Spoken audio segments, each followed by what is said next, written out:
ADB అనేది ఒకటి న్యూస్లోకి రావడం జరిగింది. సో ఏడీబీ అనేసి అంటున్నాం. ఏడీబీ అంటే ఏంటి మనకి? సో ఏషియన్ డెవలప్మెంట్ బ్యాంక్ అనేసి అంటున్నాం. సో ఏషియన్ డెవలప్మెంట్ బ్యాంక్ యొక్క హెడ్ క్వార్టర్ అనేది మనకి ఎక్కడ ఉంది? సో ఏషియన్ డెవలప్మెంట్ బ్యాంక్ యొక్క హెడ్ క్వార్టర్ ఎక్కడ ఉంది అంటే గుర్తుపెట్టుకోండి, ప్రధానంగా ఏషియన్ డెవలప్మెంట్ బ్యాంక్ యొక్క హెడ్ క్వార్టర్ అనేది మనకి ఫిలిప్పైన్స్లోని మనీలాలో ఉండడం అనేది జరిగింది. సో ఫిలిప్పైన్స్లోని మనీలా అనేటువంటి ప్రాంతంలో ఉంది. మరి ఏషియన్ బ్యాంక్ అనేది ఎప్పుడు ఏర్పాటు చేశారంటే 1966వ సంవత్సరంలో ఏర్పాటు కావడం జరిగింది. భారతదేశం ఏదైతే ఉందో ఆ భారతదేశానికి సంబంధించినటువంటి వృద్ధి, సో గ్రోత్ రేట్ ఏదైతే ఉందో ఆ గ్రోత్ రేట్ అనే దాన్ని అంచనా వేస్తూ అనేది ఏడీబీ అనేది న్యూస్లోకి రావడం జరిగింది. సో మరి భారతదేశం యొక్క వృద్ధి రేటును అంచనా వేస్తూ ఏడీబీ న్యూస్లోకి రావడం జరిగింది.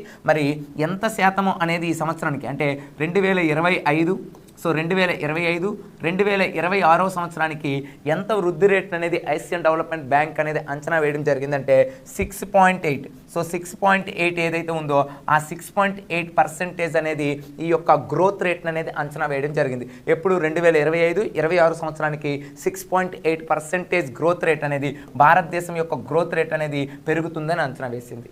సో ఇదే ఏషియన్ డెవలప్మెంట్ బ్యాంకు గతంలో అంటే ఎప్పుడు మనకి? సో గతంలో అంటే మనకి 2024 సో 2025లో ఎంత మనకి అంచనా వేయడం జరిగిందంటే 6.7గా అంచనా వేయడం జరిగింది. సో 6.7గా అంచనా వేయడం జరిగింది. సో 6.7గా 2024-25లో అంచనా వేయడం జరిగింది. సో అది ఈ సంవత్సరానికి 6.8గా అంచనా వేయడం జరిగింది. ఇక్కడ ఒకటి గుర్తించండి అభ్యర్థులు, సో పెరిగిందా తగ్గిందా? సో పెరిగిందా తగ్గిందా అమ్మ? ఈ యొక్క గ్రోత్ రేట్ అనేది 1% పెరిగింది కదా, దీంతో ఇది పోల్చుకుంటే.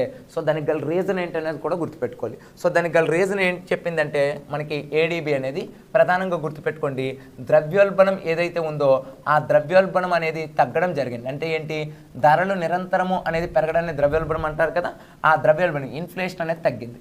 రెండు ఏంటి మనకి? సో ఎవరైతే మనకి మధ్యతరగతి కుటుంబాలు చేసేటువంటి అంటే మధ్యతరగతి కుటుంబాలు చేసేటువంటి ఏదైతే కన్జంప్షన్ ఉంటుందో, వ్యయము ఏదైతే ఉంటుందో ఆ వ్యయము అనేది పెరగడం అనేది జరిగింది. సో ద్రవ్యోల్బణం అనేది తగ్గింది, మధ్యతరగతులు చేసేటువంటి ఖర్చు అనేది పెరిగింది. సో నగరీకరణ అనేది కూడా పెరుగుతుంది, నగరీకరణ అనేది కూడా రాను రాను పెరుగుతుంది. సో ఇటువంటి విషయాల్ని బేస్ చేసుకుంటూ భారతదేశం యొక్క గ్రోత్ రేట్ని 6.8% రాబోయే సంవత్సరానికి అనేది ఉంటుంది అని ఎవరు అంచనా వేయడం జరిగిందంటే ఏషియన్ డెవలప్మెంట్ బ్యాంక్ అనేది అంచనా వేయడం జరిగిందని గుర్తుపెట్టుకోవాలి.